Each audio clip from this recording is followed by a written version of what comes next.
મિત્રો આજે આપણે જીટીયુ ટ્રિપલ સી પરીક્ષા પ્રેક્ટિકલ પરીક્ષા પેપર 2 વિશે ભણીશું। પહેલો પ્રશ્ન છે, કોમ્પ્યુટરમાં ડેસ્કટોપ પર આપના રજિસ્ટ્રેશનના નામનું ફોલ્ડર તથા તેની અંદર આપના નામનું સબ ફોલ્ડર બનાવો। એ માટે ડેસ્કટોપ પર રાઈટ ક્લિક કરવાની રહેશે, ન્યૂ સિલેક્ટ કરી ફોલ્ડર સિલેક્ટ કરી ફોલ્ડરનું નામ આપવાનું રહેશે અને ત્યાં તમારો રજિસ્ટ્રેશન નંબર લખવાનું રહેશે।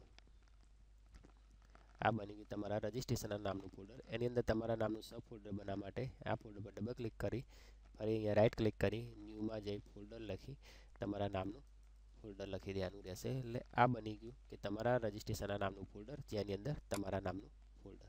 આ થયો આપણા પહેલા પ્રશ્નનો જવાબ। બીજો પ્રશ્ન છે કે ગાંધીનગર વિશે 5 વાક્યો લખો અને તેને તમારા ફોલ્ડરમાં સેવ કરો। આ લખવા માટે રાઈટ ક્લિક કરવાની રહેશે, રાઈટ ક્લિક કરી ન્યૂ વર્ડ ફાઇલમાં ડોક્યુમેન્ટ ક્લિક કરીશું। એ ફાઇલને ડબલ ક્લિક કરી ઓપન કરીશું અને અહીંયા ગાંધીનગર વિશે 5 વાક્યો લખીશું।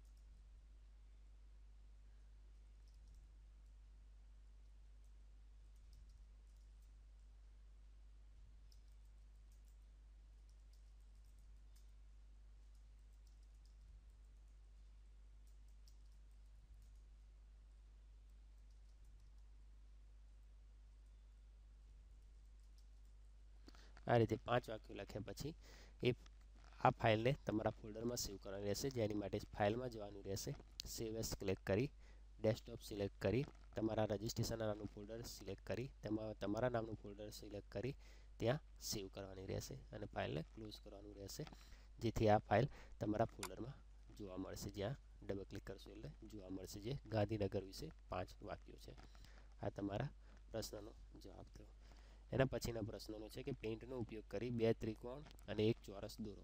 પેઇન્ટ દોરવા માટે ડેસ્કટોપ પર જો પેઇન્ટ લખેલું આપ્યું હોય તો ત્યાંથી ડબલ ક્લિક કરીને ઓપન કરી શકાય છે। જો ડેસ્કટોપ પર ના આપેલું હોય તો સ્ટાર્ટ ક્લિક કરી ઓલ પ્રોગ્રામમાં જઈ તેમાં ઉપર આવશે, અહીંયા એસેસરીઝ ક્લિક કરી ત્યાં પેઇન્ટ લખેલું હશે એ ક્લિક કરવાનું રહેશે, જેથી પેઇન્ટ ઓપન થશે। પેઇન્ટની અંદર પહેલું પૂછ્યું છે આપણે પેઇન્ટનો ઉપયોગ કરી 2 ત્રિકોણ અને 1 ચોરસ દોરો। એ દૂર કરવા માટે હોમમાં જવાનું રહેશે, અહીંયા ત્રિકોણ સિમ્બોલ સિલેક્ટ કરી અને આ રીતે 1 અને 2 ત્રિકોણ ડ્રો કરવાના રહેશે।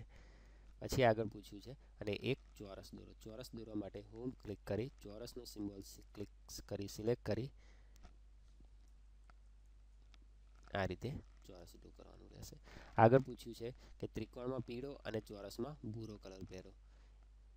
એટલે હોમ પર ક્લિક કરી આ જે ફિલ વિથ કલર વાળું છે સિમ્બોલ એ ક્લિક કરી પીળો કલર આપણે સિલેક્ટ કરીશું અને બંને ત્રિકોણ પર ક્લિક કરીશું, જેથી આપણે માંગ્યું છે તે પ્રમાણે ત્રિકોણમાં પીળો અને ચોરસમાં ભૂરો કલર પૂરો। એટલે ચોરસમાં ભૂરો કલર પૂરો હોમમાં ક્લિક કરીશું, ભૂરો કલર સિલેક્ટ કરી અને અહીંયા ક્લિક કરીશું, જેથી ત્રિકોણમાં પીળો અને ચોરસમાં ભૂરો કલર પૂરાઈ ગયો। ચોરસમાં તમારું નામ તથા સરનામું લખવાનું છે। એ લખવા માટે હોમ પર ક્લિક કરવાનું રહેશે, એ લખેલું જે છે ત્યાં ક્લિક કરવાનું રહેશે અને અહીંયા ક્લિક કરી આ રીતે તમારું લખવાનું। અહીંયા ભૂરા કલર લીધે આપણને જોવા નથી મળતું, એટલે હોમ પર ક્લિક કરી બીજો કોઈ પણ એક કલર લઈ લઈશું, પીળો કલર। તમારું નામ અને સરનામું લખવાનું છે। તે લખવા માટે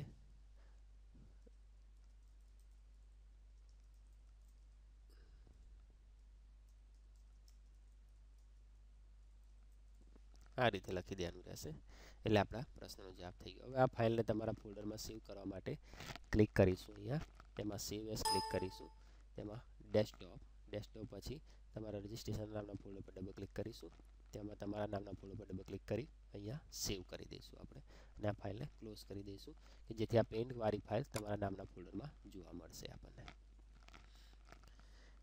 એના પછીનો પ્રશ્ન છે કે તમારા કોમ્પ્યુટરના વોલપેપર અને સ્ક્રીન સેવરને બદલો અને સ્ક્રીન સેવરનો ટાઈમ આઉટ 2 મિનિટ સેટ કરો। એની માટે સ્ક્રીન સેવર અને વોલપેપર બદલવા માટે અહીંયા આપણે સ્ટાર્ટમાં જઈશું, સ્ટાર્ટની અંદર કંટ્રોલ પેનલની અંદર આપણે જઈશું ડિસ્પ્લે પર. ડિસ્પ્લેમાં ક્લિક કર્યા પછી ડાબી બાજુ આપણને જોવા મળશે કે ચેન્જ ડેસ્કટોપ બેકગ્રાઉન્ડ, એ વોલપેપર બદલવા માટે અહીંયા આપણે ક્લિક કરીશું, જેથી આપણને જુદા જુદા પ્રકારના કલરના વોલપેપર જોવા મળશે. એ સિવાય અહીંયાથી આપણને બીજા દ્રશ્યોવાળા પણ વોલપેપર જોવા મળશે. જે પણ આપણે વોલપેપર સેટ કરવું હોય એ વોલપેપર આપણે સેટ કરી શકીએ છીએ. ધારો કે આ કલરનું વોલપેપર સેટ કરવું હોય તો અહીંયા ક્લિક કરવાનું રહેશે અને નીચે સેવ ચેન્જીસ પર ક્લિક કરવાનું રહેશે અને અહીંથી મિનિમાઇઝ કરીને આપણે જોઈ શકીએ છીએ કે જેથી આપણું કલર ડેસ્કટોપનું વોલપેપર બદલાઈ ગયું. હવે સ્ક્રીન શેર બદલવા માટે ફરીથી પાછી એ જ વિન્ડો ઓપન કરીશું જે આપણે મિનિમાઇઝ કરી છે ડિસ્પ્લેવાળી, એને ક્લિક કરીશું અને ત્યાં એની નીચે ત્રીજું ઓપ્શન બતાવશે કે ચેન્જ સ્ક્રીન સેવર, એની પર ક્લિક કરીશું જેથી અહીંયા આપણને સ્ક્રીન શેર બતાવશે. એમાંથી કોઈ પણ સ્ક્રીન શેર સિલેક્ટ કરીશું.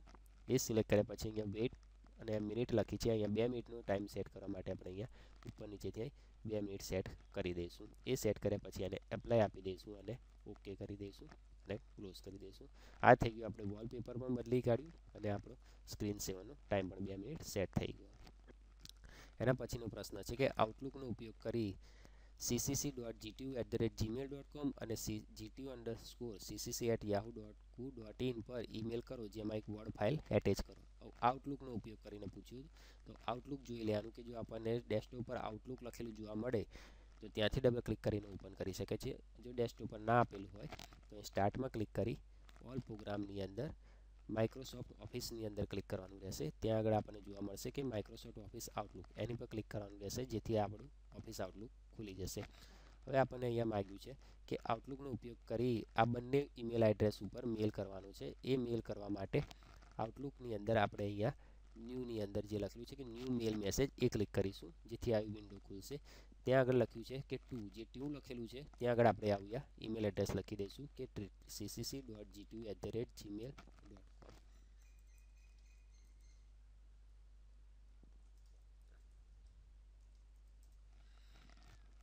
અને બીજું ઈમેલ એડ્રેસ આપણને પૂછ્યું છે કે gtu_ccc@yahoo.co.in.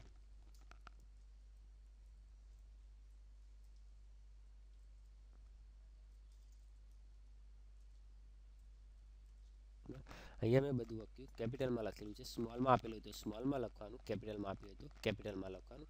એ સબ્જેક્ટની અંદર તમે કોઈ પણ લખી શકો છો જે પણ તમે ફાઇલ મોકલો છો અને એ સિવાય તમે અહીંયા જે પણ સંબોધન કરવું હોય તે કરી શકો.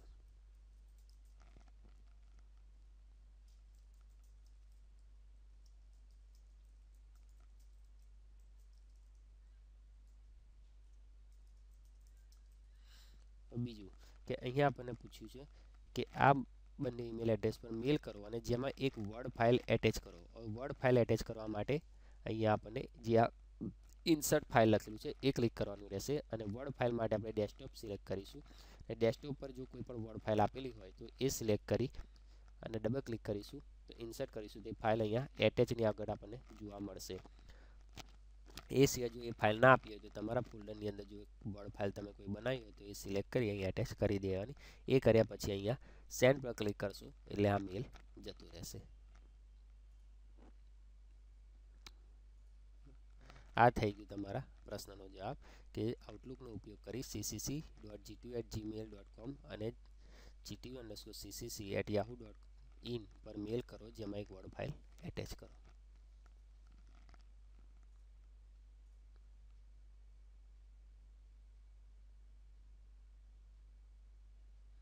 આ આપણા બધા પ્રશ્નોના જવાબ જે આપણે અહીંયા જોઈ ગયા એ બધા પ્રશ્નો છે અહીંયા.